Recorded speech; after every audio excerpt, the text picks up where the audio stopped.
with Wilson Alexander. As my boy was, he was breaking some news yesterday.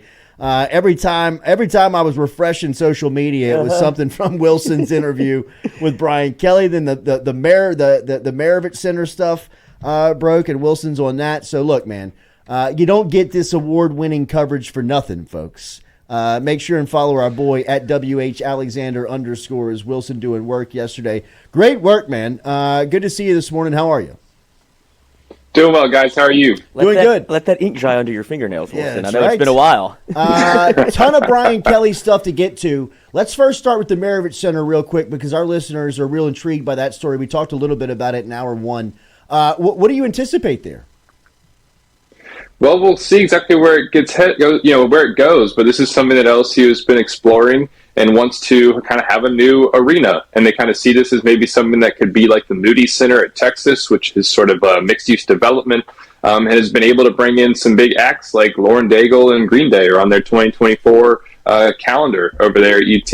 And so LSU is trying to kind of, the Maravich Center is over 50 years old, trying to update, but it might not be in their minds cost efficient to just update the PMAC, but actually to maybe build some kind of new arena that could actually, kind of again in their minds, kind of work for all of Greater Baton Rouge, because this wouldn't just be something that would necessarily be used by LSU athletics, but could possibly be a venue if it gets worked out the way they hope it will.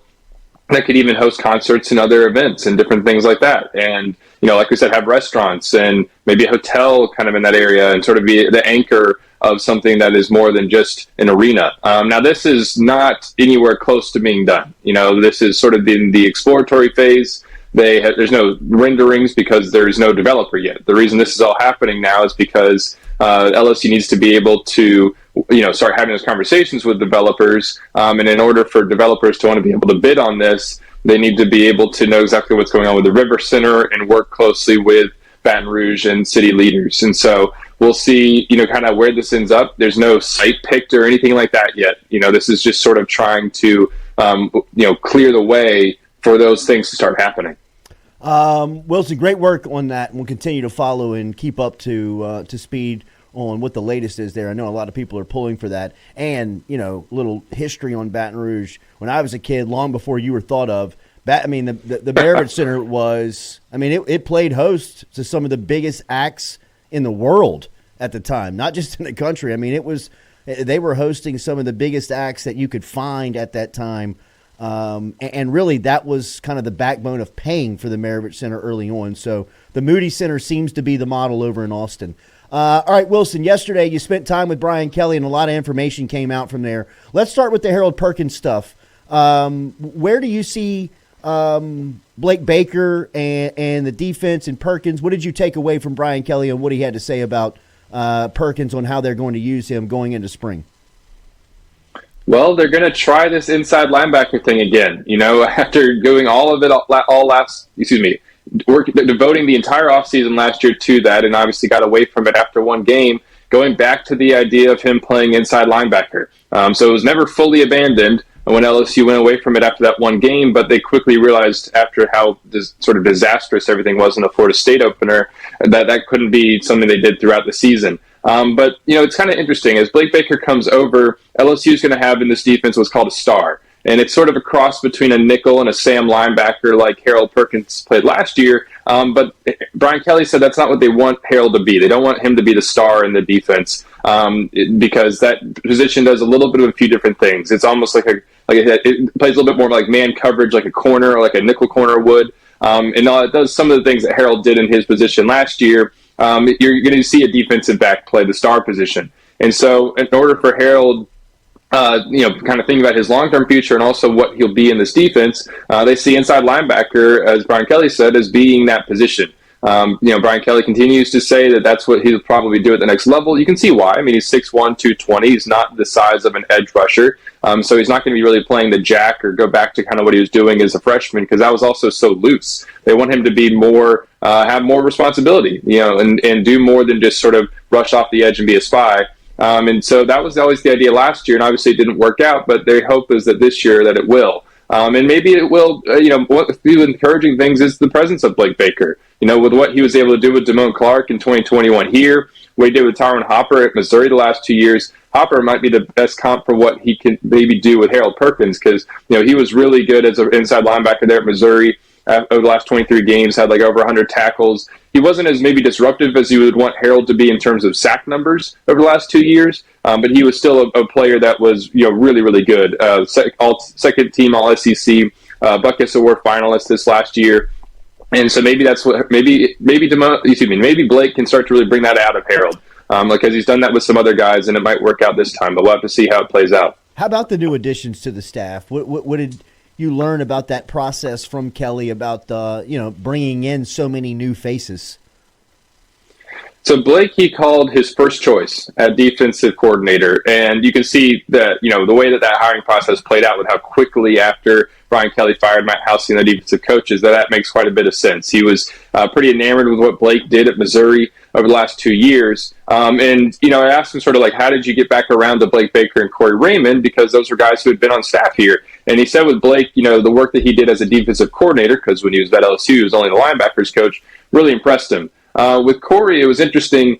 Brian Kelly said that they went through a little bit of a longer process there. He wanted Blake's input on those other hires before they were actually made. And he also said that he vetted other candidates. He said even in his mind a couple times he went in a different direction. But they ended up coming back to Corey. Not that he wasn't necessarily the first choice, but they sort of went through in other considerations there, whereas with Blake it was sort of a singular focus. And so, he still thinks, though, that Corey's resume, his current resume, not just what he's done in the past as a recruiter, is really good. And he's hopeful that he can sort of restore, because of his familiarity around here, his desire and want to be at LSU and a few other things, can restore DBU. He's also really impressed with Kevin Peoples and with Bo Davis over on the defensive front. Thinks that that's going to do a lot for LSU's defensive line, having sort of that, almost two defensive line coaches, because Peoples will be the defensive ends and kind of those drop jack linebackers, and Bo Davis will be the rest of the defensive line. It sounds like at least, even though LSU had, an outside linebackers coach last year in Bob Diaco, who sort of handled, those jack linebackers, this is a little bit more of a split defensive line between those two coaches. How about on the other side of the ball, Wilson? Not new faces, but a new look in the co-offensive coordinator roles between Joe Sloan and Cortez Hankton. So, this is something that, I specifically asked him about Joe and Cortez in terms of like kind of how he landed on them. Realized after I left that had somehow slipped through. But but one thing that really is interesting schematically about what LSU is going to do on the offensive side of the ball next year is in the run game. And this is not, because you're not going to have Jaden Daniels there in his legs. LSU is not going to be the same kind of zone read team it was last year. Kelly said that in terms of the run game, that is the biggest difference you're going to notice with these new offensive coordinators.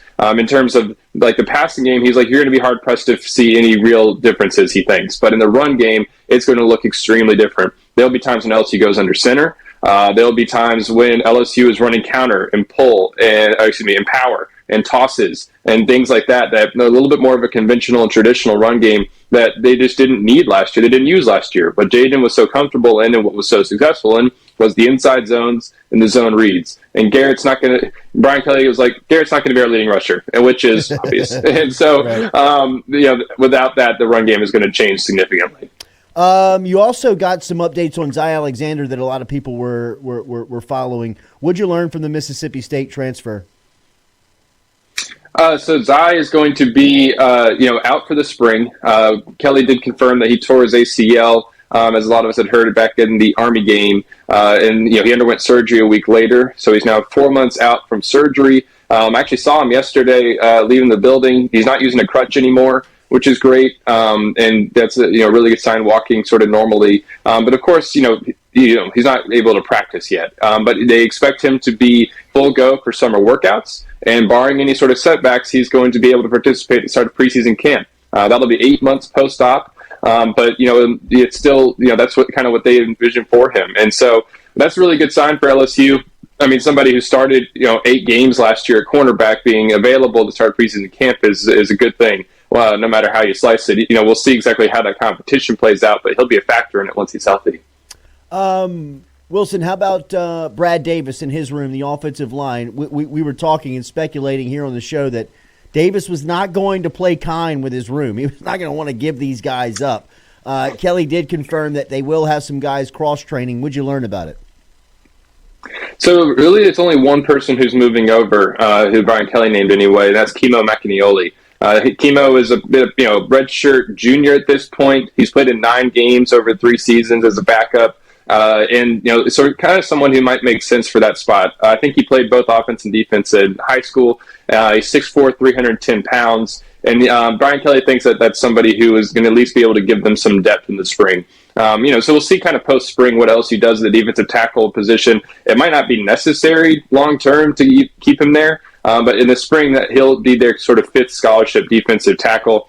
He even mentioned that Ahmad Bro, defensive end freshman, is going to take some of those sort of inside snaps as well. Not at nose guard, but when LSU's using like a 3 technique at defensive tackle, playing some of those further inside shades than you would a defensive, and that's where you'll see someone like Ahmad Bro, and we'll see if LSU does that with anybody else during the spring, kind of sliding guys inside and moving them around at all. So as in terms of the offensive line, it'll just be Kimo moving over, which when you look at LSU's offensive line, he's probably somebody who would have been on the 2 deep, but doesn't necessarily going to be in line for playing time because of everybody that LSU brings back.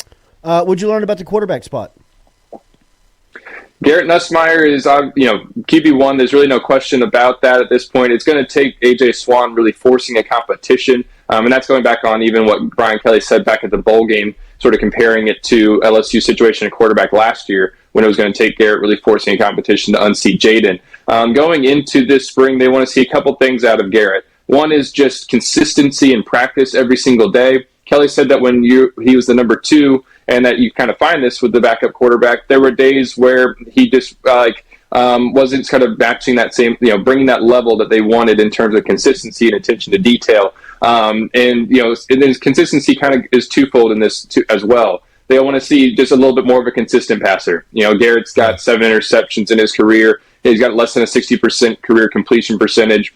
He looked great in the bowl game, but when you look over those 3 years, there have been those throws that leave you kind of scratching your head. They want to eliminate those, and some of that's going to be in terms of patience, working through his progressions, not being so quick to maybe escape the pocket and bail, and try to just kind of create and play backyard football a little bit. So those are just some of the little things that they want to clean up because Kelly, we can all see this, and Kelly said the same thing. When he's on and he's consistent, like he can be probably a top 5 passer in the SEC next season. He can be really, really good, maybe even better than that. It's just a matter of eliminating those inconsistencies.